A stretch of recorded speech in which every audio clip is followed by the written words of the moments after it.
मंदिर का मतलब मानसिक गुलामी, शिक्षा का मतलब अंधकार से प्रकाश की ओर। अरे हिला दो इस सरकार का तख्ता और बना लो अपने बहुजनों की सरकार, क्योंकि बाबा साहेब ने भी कहा था कि अगर योग्य व्यक्ति सरकार में नहीं जाएंगे, राजनीति में नहीं जाएंगे, तो अयोग्य व्यक्ति तुम पर राज करेंगे। अरे मत करने दो अयोग्य व्यक्तियों को अपने ऊपर राज, और ला दो ऐसे ऐसे लोगों को राजनीति में जो तुम्हारे लिए शिक्षा का द्वार खोल दे, जो तुम्हारे लिए अंधकार से प्रकाश की ओर का मार्ग ला दे।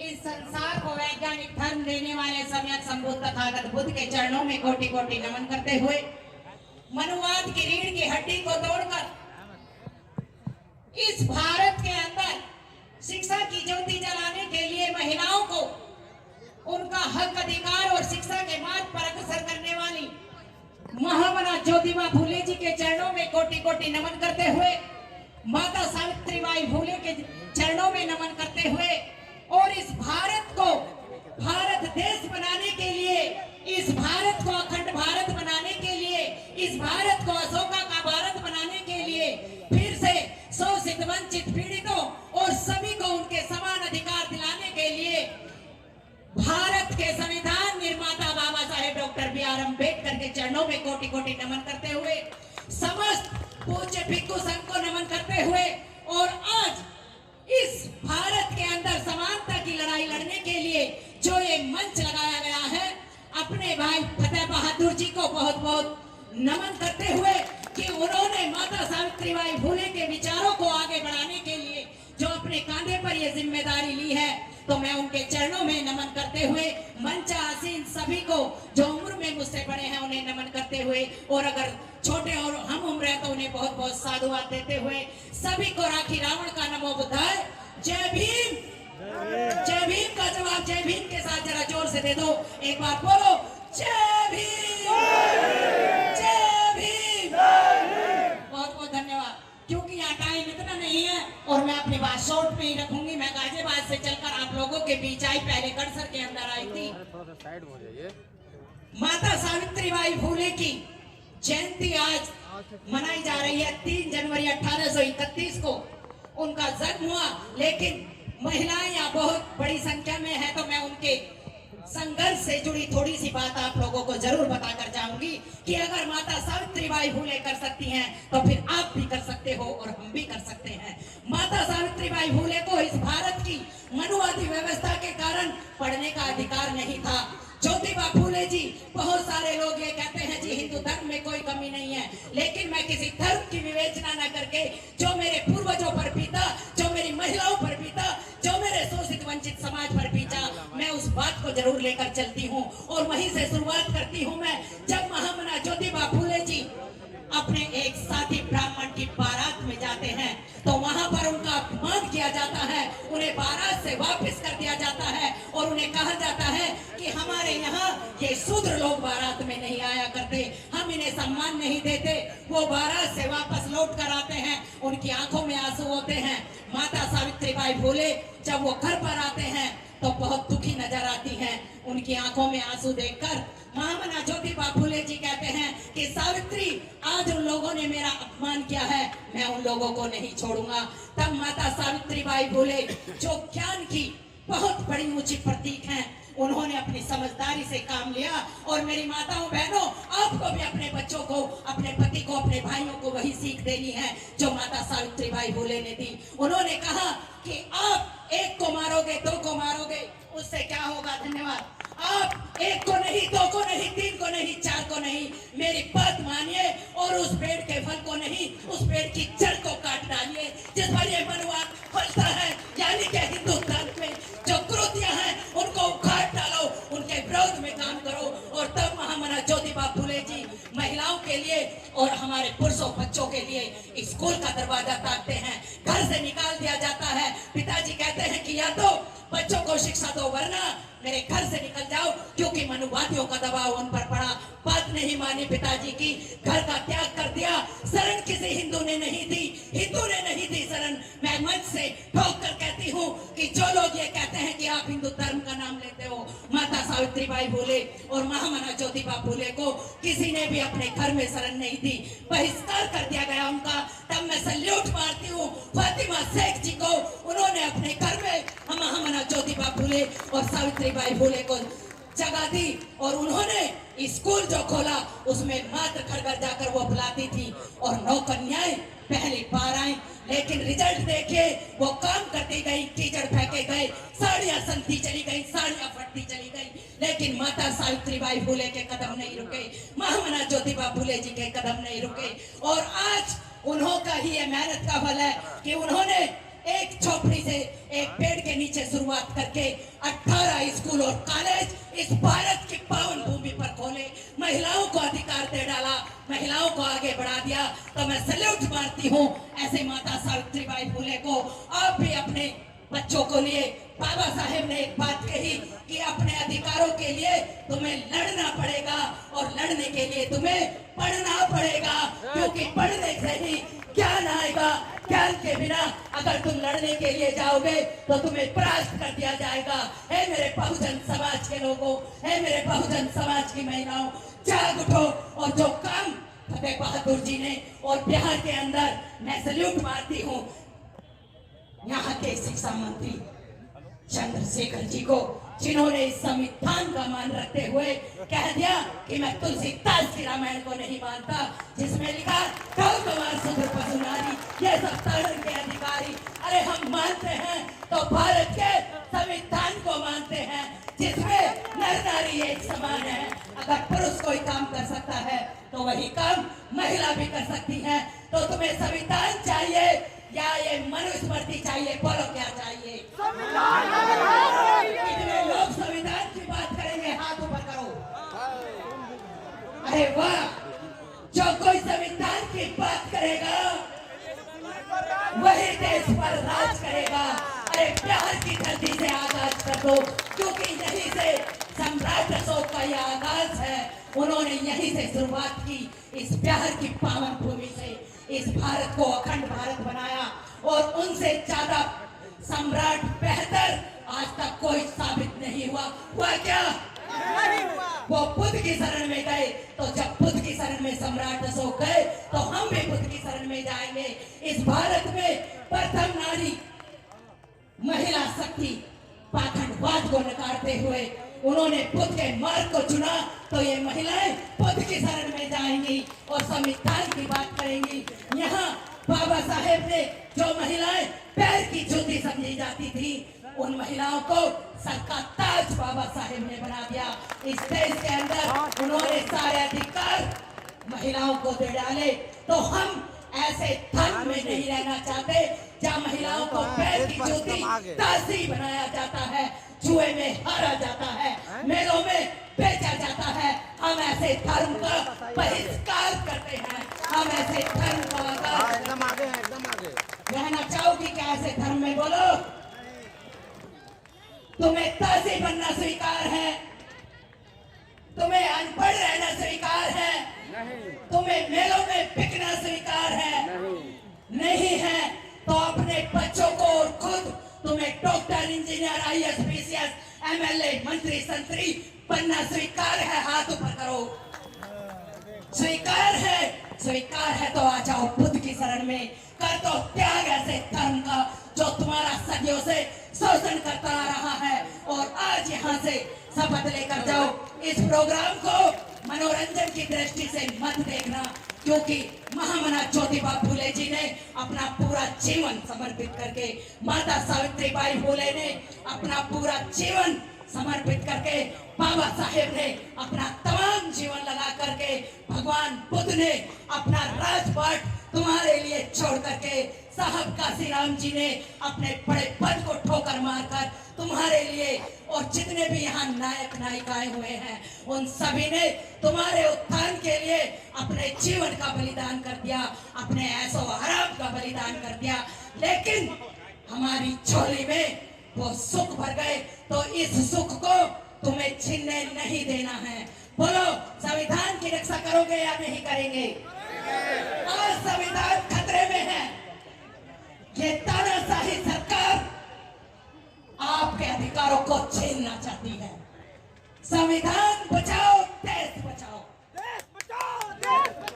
संविधान बचाओ, अपनी पीढ़ियों का भविष्य बचाओ।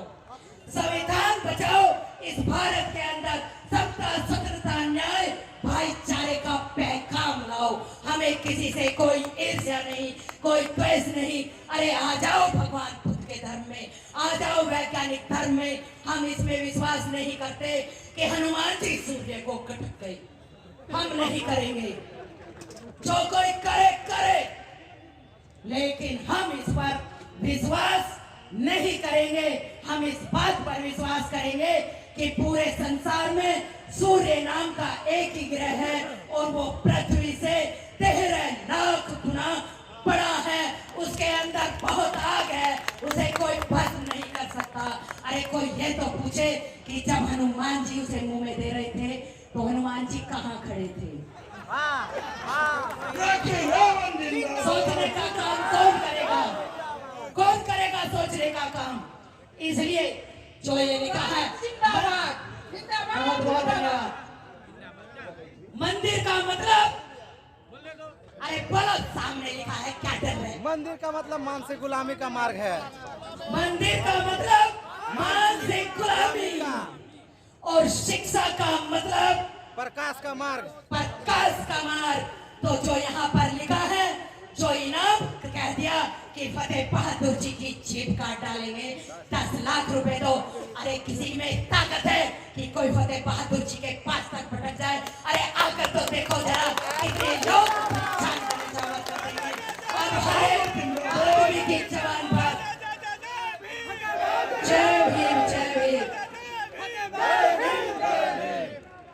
हर एक आदमी की जबान पर, एक महिला की जबान पर यही पैगाम होना चाहिए।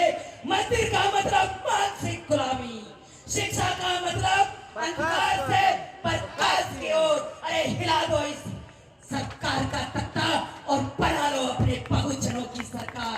क्योंकि बाबा साहेब ने भी कहा था कि अगर योग्य व्यक्ति सरकार में नहीं जाएंगे, राजनीति में नहीं जाएंगे, तो अयोग्य व्यक्ति तुम पर राज करेंगे। अरे मत करने दो अयोग्य व्यक्तियों को अपने ऊपर राज, और ला दो ऐसे ऐसे लोगों को राजनीति में जो तुम्हारे लिए शिक्षा का द्वार खोल दे, जो तुम्हारे लिए अंधकार से प्रकाश की ओर का मार्ग ला दे। और जहां मैं जिस स्टेज से, जिस घर में बाबा साहेब भी कहते हैं कि मैं किसी घर की उन्नति उस घर की महिला से आता हूँ, मैं किसी समाज की उन्नति उस समाज की महिलाओं से आता हूँ, और मैं किसी देश की उन्नति उस देश में रहने वाली महिलाओं से आता हूँ।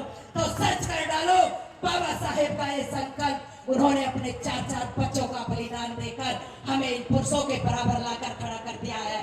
तो क्या तुम ये कहना चाहती हो कि महिलाओं में बुद्धि नहीं होती, वो इनसे कम होती है? क्या महिलाएं काम नहीं कर सकती? बोलो, कर सकती हो या नहीं कर सकती?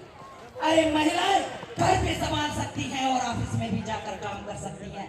महिलाओं में दुगनी ताकत पुरुषों से बराबर मैं मानती हूँ, क्योंकि महिलाएं जिस तरीके से घर को मेंटेन करती हैं और बाहर का भी काम देखती हैं, ये पुरुष नहीं कर सकते। कर सकते हैं क्या? फिर तुम क्यों डरती हो? भारत का संविधान तुम्हारे साथ है। बन जाओ, हर एक कुर्सी पर कब्जा कर डालो, हर एक मंच की आप आभारी रहो।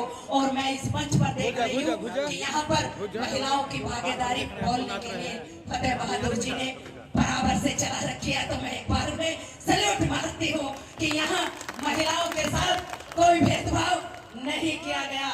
और जिस मंच पर किया जाएगा, मैं तो वहां चुपचाप बैठूंगी नहीं, क्योंकि अभी तक ना मैं किसी संगठन से जुड़ी हूँ, लेकिन बाबा साहेब के मिशन के लिए मैंने अपना जीवन समर्पित कर दिया है। मैंने बहुत सारी मीटिंग गांव-गांव, शहर-शहर जाकर ले ली है। छोटे-छोटे कैडर करके अपने समाज के इन बहुजनों को जगाने का काम मैं करती हूँ। और जब तक ये मेरी सांस है, मैं करती रहूंगी। और संविधान के प्रति, बाबा साहेब के प्रति, महामना ज्योतिबा फूले जी के प्रति और माता सावित्रीबाई फूले के प्रति अपनी सच्ची लोग कहते हैं कि श्रद्धांजलि देते हैं, नहीं, मैं अपने सच्ची जीवन का अंश देती हूँ, अपनी सांसों का अंश देती हूँ और सच्चे दिल से ये कहती हूँ कि उन्होंने बच्चे माता सावित्रीबाई फुले के बच्चे नहीं हुए, लेकिन जब एक गरीब विधवा, क्योंकि मैं तो इस नर्क में धर्म को कहती हूँ, इस नर्क में धर्म में किसी विधवा को भी जीने का अधिकार नहीं था। पति के साथ सती कराना इन्होंने अपना धंधा समझ रखा, पारंपरिक परंपराएं बना दी। और जब वही एक ब्राह्मण महिला, उसका पति मरा, वो मरने के लिए जा रही थी, तो माता सावित्रीबाई फुले ने उस महिला को रोका और उसकी जान बचाई और उसने कहा कि मेरे बच्चे का क्या होगा, लोग मुझे जिंदा नहीं छोड़ेंगे, इस धर्म में मुझे जिंदा रहने का अधिकार नहीं है। माता सावित्रीबाई फुले ने कहा कि मेरे रहते हुए कौन तुम्हारी हत्या करेगा, मैं तुम्हारे बच्चे को पालूंगी। और वही बच्चा आगे चलकर माता सावित्रीबाई फुले ने उस बच्चे को पाला, उस महिला को शरण दी और वो बच्चा आगे चलकर एक डॉक्टर बना। माता सावित्रीबाई फुले का नाम रोशन किया, महामना ज्योतिबा राव जी का नाम रोशन किया। तो हम ऐसे महामानवों के रास्ते पर चलकर अपने इस सर को झुकाएं, उनसे कुछ सीख लेकर जाएं। और यहाँ जितने भी लोग मुझे सुन रहे हैं, शायद टाइम हो गया है, नहीं बोलिए,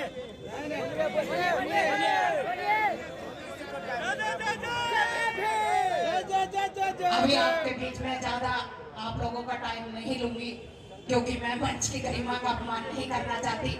लेकिन जो लोग मुझे बुलाना चाहते हैं तो वो बुला सकते हैं, आने जाने का खर्चा आपका होगा, क्योंकि मैं कोई काम करती नहीं, पूरा जीवन बाबा साहेब अपने बहुजन नायकों को समर्पित किया है, बाकी मुझे किसी से कुछ चाहिए नहीं। तो जब कभी बुलाना चाहो तो बुला सकते हो। बहुत बहुत धन्यवाद। मैं लास्ट में बाबा साहेब की एक बात कहकर अपनी बात को विराम दूंगी कि जब बाबा साहेब हमारे लिए साहब काशीराम जी ने जो राजनीति में मेहनत की, ऐसी ही मेहनत बाबा साहेब ने लंदन के अंदर की। बहुत बहुत धन्यवाद। बाबा साहेब जब लंदन के अंदर हमारे लिए अधिकार मांगने के लिए गए, तो यहाँ से जो लोग गए, जो ये चाहते थे कि इस देश के 85% लोगों को, यहाँ के जो 85% लोग हैं, ये जो बहुजन लोग हैं, SC ST OBC माइनॉरिटी के लोग हैं, तो इनको वोट का अधिकार नहीं मिलना चाहिए। इनको वोट का अधिकार नहीं मिलना चाहिए, क्योंकि वो लोग ये चाहते थे कि ये डॉक्टर अंबेडकर वहां जाकर क्या बोलेगा, जितने भी अधिकार है अंग्रेजों से हम लेंगे। अरे डॉक्टर अंबेडकर तो 4 दिन की चांदनी है और फिर अंधेरी रात है। लेकिन वो नहीं जानते थे कि डॉक्टर अंबेडकर तुम्हारे पाप का भी पाप है, इसलिए बाबा साहेब उनका नाम है। बाबा साहेब जब इन लोगों ने कहा कि राजनीति में जाने का अधिकार केवल उन लोगों को मिलेगा जिसके पास शिक्षा होगी, संपत्ति होगी, जायदाद होगी, तो बाबा साहेब ने कहा कि अच्छा, ये भारत तुम्हारे पाप की चुनौती है। क्या समझते हो कि SC ST OBC के लोग शिक्षा राजनीति से बाहर रहे, इन पर सदियों तक तुम ही राज करते रहो। तो बाबा साहेब ने शेर की दहाड़ में एक बात वहां पर कही कि नहीं, ये लोग गलत डिमांड कर रहे हैं। राजनीति में जाने का अधिकार उन्हें नहीं होगा जिसके पास शिक्षा या जायदाद नहीं होगी।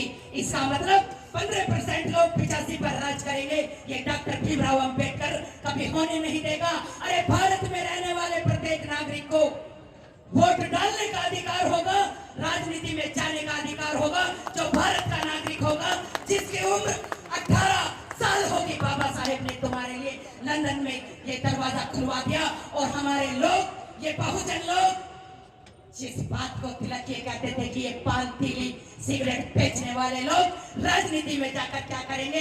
अरे तिलक तुम भी आकर देख लो कि बाबा साहेब की बदौलत ये फतेह बहादुर जैसे लोग राजनीति में जाकर तुम्हारे की जड़ काट रहे हैं और यहाँ शासन कर रहे हैं। इसलिए हमें जवान दी संविधान ने, हमें ताकत दी संविधान ने, दिया नहीं दी। अरे बोलो दिया नहीं दी, तो जोर से बोलो, हम इस देश के शासक हैं, हम इस देश के मूल निवासी हैं, हम यहाँ पर दूसरों की गुलामी नहीं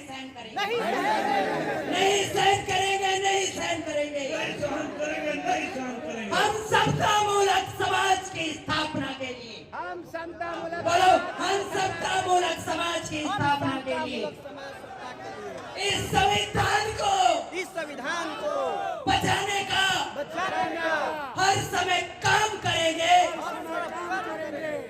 इस पर आँच नहीं आने देंगे। हम अपनी पीढ़ियों को गुलाम नहीं बनने देंगे। आपने मेरी बात को ध्यान से सुना। जब कभी बुलाओगे तो मैं फिर आपके बीच आऊंगी। तो सभी के लिए एक बार